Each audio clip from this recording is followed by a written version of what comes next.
Milliy ruh, insonning nozik ishki dunyosi. İnsan tabiatidagi yuksaklik va ojizliklar ustunlik bilan aks ettirilgan asarlar kishining qalbini larziga selib, kishini hayotni so'yishga, hayot haqida qayta o'ylanishga, o'zini o'zgartirish va o'zi haqida qayta o'ylanish fursatiga yiqiladi. O'qirmanlarning turmush tajribasini texnik beyitib, ularni hayot haqida qayta o'ylanishga undaydi va rag'batlantiradi. Qadrli ko'rman do'stlar, bugungi suhbatimizda biz yozuvchi Muhammad Bag'rashning Kalkin nomli povesti to'g'risida suhbat etib berishni lozim topdik. Bugungi bu suhbatimizga ikki aziz mehmon qadam tashrif qildi. Bular davlatlik birinchi darajalik yozuvchi Muhammad Bag'rash apandi. Xinjiang Pedagogika universiteti Adabiyot institutining professori Muhammad Turdi apandi. Aydı zo'r ta'sir paydo qildi. Bir yoqdan qo'l chiqarsang, bir yoqdan bosh chiqarsang, anani sen yashayolmaysan, bo'lmasa kalkun bosadi. Kalkun alayda utuqliq chiqqan bir badiiy povest. Bag'rashga men egri sizningki sabdosh, kulrang rasm, oppoq echilgan sugat guli, oq shopir, oq qiz, oqsaq bug'a shundaqli kalkun qatorli hikoya povestlaringizni o'qigan ham o'qib nayt so'yingan edim. Bu asardagi badiiy kenglik, personajlar obrazidagi o'zgachilik, individuallik, o'rnikin bu asardagi ifodalash marifati meni qattiq so'yindirgan. Ham shu Kalkun nomli povestingiz e'lon qilingandan keyin o'qirmanlar orasida zo'r ta'sir paydo qildi. Mushu asaringiz e'lon qilinganimi hali uzun bo'ldi endi. Balkim yoki sizning yoki ko'rman do'stlaringki Kalkun nomli povestingizdagi aslimisi biroz qiralish qolgan bo'lishi mumkin. Undaqda biz avval asringizningki bosh qismidagi kichikkin bir bo'lakni o'qib baqsaq. Daryoning cho'liga qo'yiladigan eg'iz qirg'ig'iga joylashgan Kujum mahalla. Mahallaning qaysi tarafidan qarasa, ajdahodek to'lg'onib eqayotgan daryo bilan neriq cheti ufq tutishib, ko'k osmonning parchasidek so'zilib yoqqan haybatli ko'k ko'l ko'ziga tashilmadi. Bu mahaldagilar bir-biri bilan inoq o'tishadi. Yillar o'tibmi kishi undargidek bir ish sodir bo'lmaydi. Mahalla hayoti 360 kun bir xilda jimjit oqadigan daryoga o'xshaydi. Mahalladagilar uy silish, o'rma o'rish, xaman elish, tom cho'rishdek bir qadar cho'ng ishlarda hamma oila bir-biriga ha-hu deyishib yordam qilishadi. Bu qadimdan tortib davom qilib kelayotgan odat edi. Boshqacha bo'lishi mumkin emas edi. Pat-pat bo'lib turadigan Kalkun vayimisi ularga bir odamning yashash uchun nurg'un odamning yashashning lozimligini, shunlashqa ko'pning kuchiga tevinish, ko'p turgan yerda turish, ko'pchilikning qatoridan ayrilib qolmaslik, ko'pchilikning nazariga, ko'pning g'azabiga yo'liqmaslik uchun topdan chiqmay, insof bilan pokiz yashash lozimligini o'rgatgan. Qirlarning o'ltirisi qopsa ügit qiladiganimi mush edi. Yosh o'sanlarmi ota-onasini o'zlarini apridi qiluvchi sifatida ulug'lasa, ot so'zning yashash mezoni deb berishadi. Mahalla hayotidagi tinchlik va bir xillik mahallagilarning qiniga singib ketgan oshu qudratlik ro'y kuchni himoya qilgan edi. Balkim bu qurlarni o'qiyotganimizda mush asar haqidagi aslamalaringiz, xotiralaringiz cho'qim qalbingizni chalg'itdi deb o'ylayman-da. Endi bu Qur'onni o'qigandan keyin cho'qim endi shu asar haqida, shu asar sizni cho'qim bir narsa degizdi deyman. Shunday. Asardagi Kalkun nomining qo'yilishida bunda ikki narsa ko'rsatib qoldi. Bu Kalkun birsi bunda qaraganda bir moddiy hukm. Turmushimizdagi o'sha sal, qiyon, Kalkun ma'nosiga Kalkun. Ya'ni bir xil ma'nosi bo'lsa, bir xil ma'naviy jihatga ruhiy to'g'lanma. Men endi bu Kalkun degan bu asarni yozishda men bundaq bir turmush oqimishimni aytib beray. Men Qarshiyarda shahar cho'ng bo'lgan. Qarshiyarning shahar ichini Qarshiyar daryosi kesib o'tadi.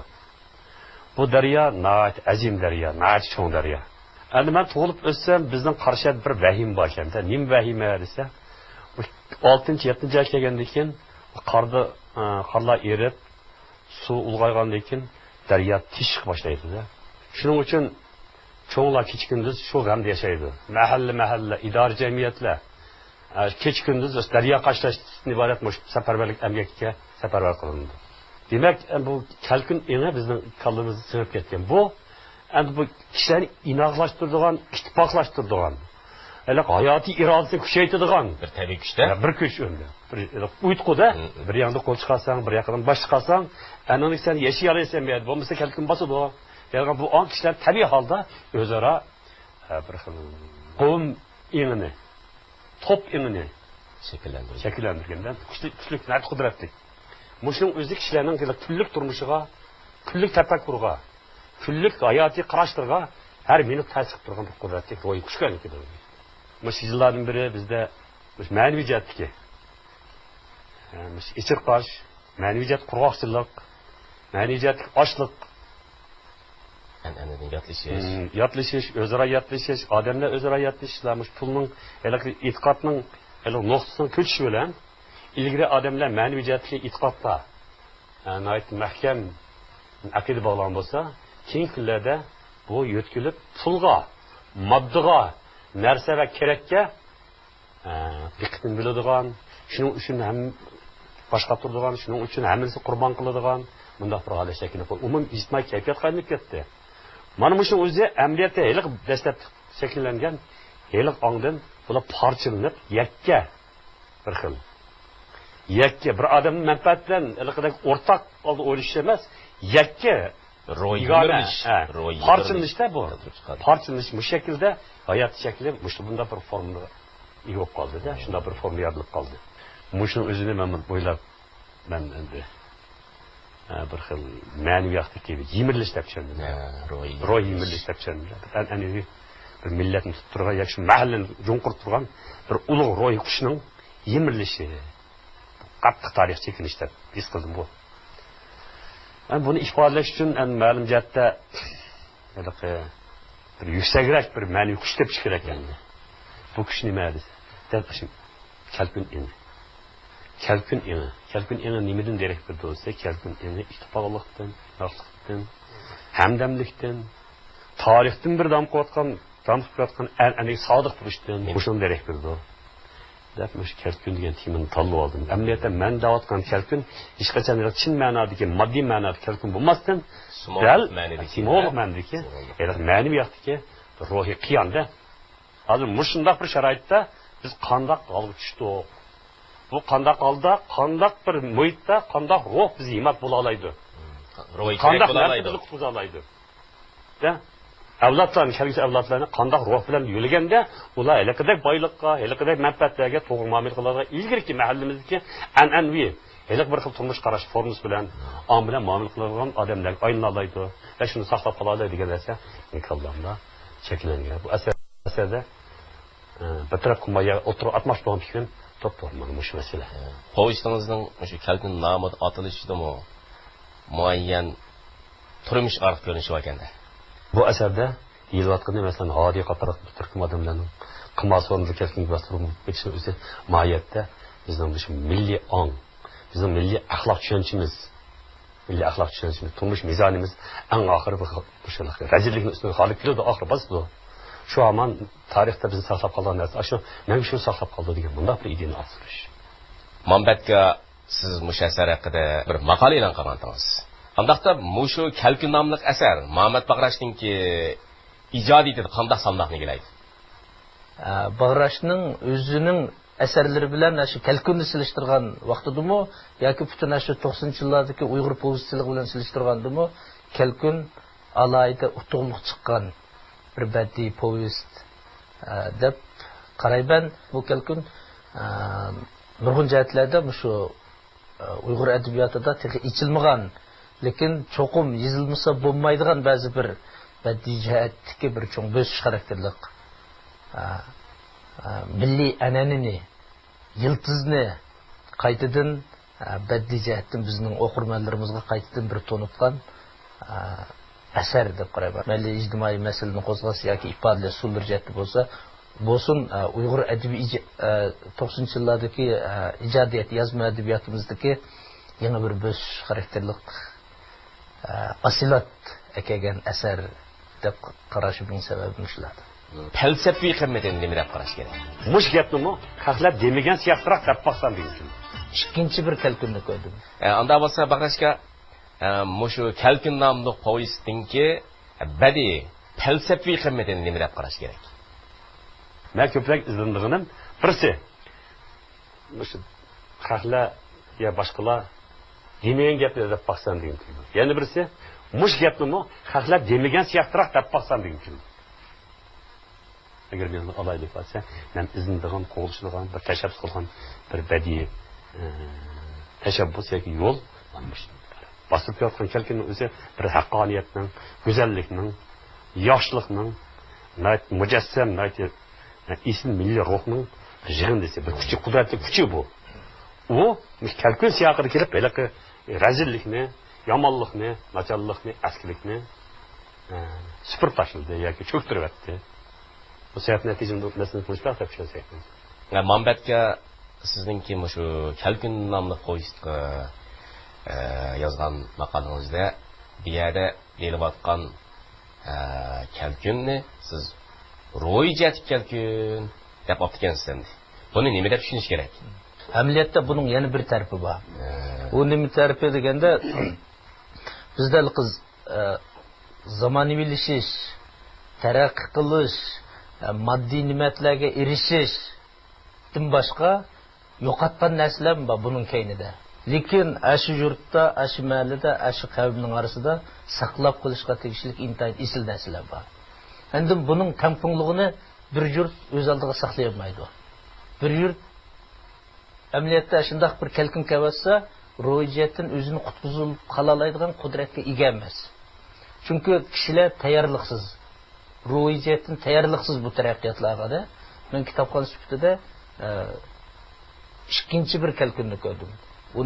U narsa nima deganda, biz qachon o'zimizning yiltizimizni unutsak, o'zimizning kimligimizni unutsak, biz taraqqiyot deydigan shunday bir go'zal kelajakning billa ap yuradigan ilqidek savalliklaridan aqlliq ziraklik bilan o'zimizni qilmasak, cho'qim yana bir Kalkun bizdan shaqa so'rab ketishi mumkin. U chaqdagi Kalkun yolg'izlar adining oshxonasini emas, hatto butun malini, butun qavmni surib ketishi mumkin degan holatda qilib tushunib, bu Kalkun bizning ruhimizdagi Kalkun bo'lishi mumkin. Milliyligimizni, yiltizimizni, ruh sayillarimizni yo'qotgandan keyinki bizga katta Kalkun bo'lishi mumkin degan bir o'y keldi. Tosh olamsa, ming qo'yga, ikki tonni ming qo'yga. Amaliyotda bu bir ruhni yemilish. Eng o'zini erkin tutib yozgan asar deb qarayman. Odidiki axloqiy chirkinlik, Kamoliddindagi axloqiy buzilish qarab yuzlanish, an'andan gapirish masalasi nihoyatda ustalik bilan aksga. Ammo shu Qur'onni biz bir o'qib baqsaq, Kamoliddin g'azabdan hech narsani ko'rmas bo'lib qolgan ko'zlari bilan uning ko'ziga qadaldi. Rasmo degandek. Aldaysan. Ya ukam, rasga, shapasga. Gapimni tingla. Kamoliddin baqanda qizargan ko'zlari bilan uningga qadalganicha odining qonida kirishib qolgan barmoqlarini tasdiqlab ajirtib pastga tushdi. Odi hushsiz yotibdi. O'libmish deb. O'limchilik ovqatchi qo'lidagi yangi o'ralgan tamakini Kamoliddin uzatdi va saranga yiqib berdi.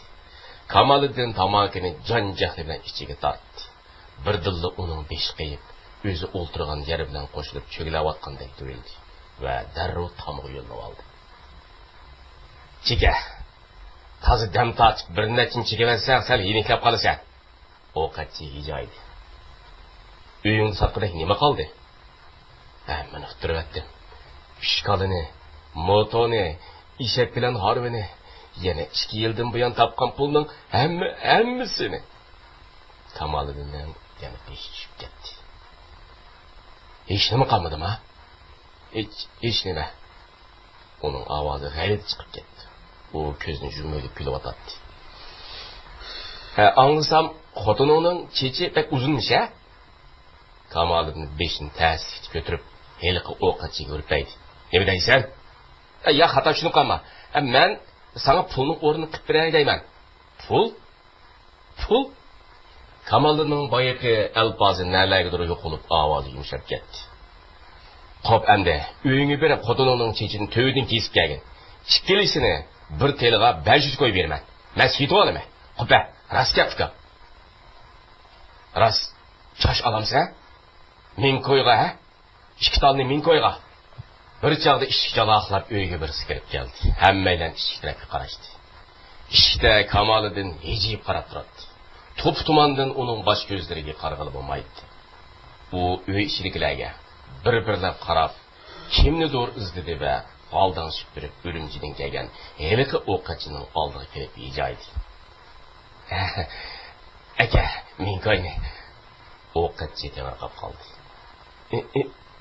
Nima deydi masarang? Nerede men qo'ydi? Menda nima erishim bor? Kamoliddin xalq ko'ngligining yaqsini qayirib qo'ynidan qop-qora bir kallakni so'g'adi deb tashladi. O'ltirganda o'rnidan chachrab qo'pishib ikkilan o'rib berishdi va heliqi narsaga bo'ynini so'zib qarashdi. Supida kesib olingan ikki tal ham uzun, tom chach, qarjilandek yo'g'ilib yotadi. Putirib aytgan pullarimni yandira olaman. Sen buni oz ko'rsang, dadamning saqilini kesib kelaman. Dadamning saqilini olabsan, oppoq, uzun, pokiz pulni bersang, hozir kesib kelaman. Kamoliddin joyida tik turolmay, daldugunib tilini chaynadi. Odamlarning tallari shu qarab, yuragi muzlab ketgandek bo'ldi. Kamoliddinning keyingi taqdiridan nima bo'lganligi hammasiga aniq qoldi. Endi tayoq yeydi. Tayoq yegandimi, qattiq tayoq yeydi. Tayoq yedish muhim emas. Hamda uningki jismi, ro'yi, ma'lidagi obro'y izzati allaqachon o'lgan bo'ldi endi bu yer. Allaqachon o'lgan. Shuna bo'lganda bag'rashganda Kalkun nomli shu povestingizdagi markaziy personaj Kamoliddinning axloqiy chirkinlik yuzlanishi, shuningdek odatdan iborat mush vakillik qiladigan bir to'pning eng oxirida Kalkunga g'arq bo'lishi bir xil tasadduqiylikmi yoki muqarrarlikmi? Mayli millat bo'lsin, mayli bir jamiyat bo'lsin, umumiy mizon bo'lgan shu jamiyatning yosh millatning mavjudligi kerak bo'ladigan ruhiy turikni aylangan lekin hammas gumron bo'ladi, hammas yo'qolgan bo'ladi. Endi Kamoliddin iborat bir imonliq, e'tiqodliq, ota-onasini hurmat qiladigan, cho'nglarni suydigan, topqini shukr qilib yashaydigan bir oddiy dehqon yigitning eng oxirida berib shu darajada g'odilish, shu darajada zevklashib ketishi amaliyotda bu Kamoliddin masalasi emas. U bir vakillik xarakteriga bir unsur. Kamoliddin iborat bir shaxsning ishi emas, bu bir ruhning yemilishi, bir ruhning vayron bo'lishi deb tushunamiz. Endi bu yomonlikni yoshlar jazolaydi. Bu haqiqat, qonuniyat. Mushloqni aytganda bu hamon muqarrarlik bo'ladi. Endi siz bag'rashgan mush muqarrarlikni endi siz o'zingiz rozi bo'g'dak darajada aksiyat turib deb qaramsiz. Yo'q. Men undaq deb qarayolmayman. Chunki mening masalani ko'zitish nuqtam kun sari o'zgarib boradi. Uni ustiga biz jamiyatimizda yoki millatimizning mush mavjudligida men ilgari bayqagan narsalarni hozir bayqamagan narsalarni Andrey bayqayotiman. Ilgari men yaxshi deb qaraganlarni hozir boshqacha qarayapman. Ilgari nachar yomon deb qaraganlarni hozir yaxshi ekan deb o'ylayapman. Demak, mening fikrim pishqon, yetilgan, bundoq bir kamaliyatga yetgan fikr emas. Buni aytganda men ham qilib bo'ldim, mushmaq yotmadim demayman. Faqat ma'lum davrdagi ko'z qarashimni, ma'lum masalasi ko'z qarashimda ma'lum darajada yotib berdim deb qarayman. Endi siz endi uni rozi bo'g'dak darajada bu masalani endi rozi bo'g'dak darajada aksiyat turib beraman deganingiz bilan amaliyotdan manbatga o'qirmanlar undaq deb qaramish kerak. Chunki bu asarningki matbuot e'lon qilingandan keyingi ta'siri, uningki kishilarningki qalbini g'idiqlishi, kishilarningki milliy an'ananing gaplashishningki nimalarga olib borganligi masalasini albatta bo'lmayotgan rasm nazaridan asarningki estetik va ideyaviy qiymatini ko'rib olishga bo'ladi endi. Muhammadga mush asarning hamda til jihatdagi san'atlikligini ifodalab bera oladigan o'zga taraflari bormi? Ijodiyatda eng muhim masala nimani yezish emas, qanday his intayin muhim.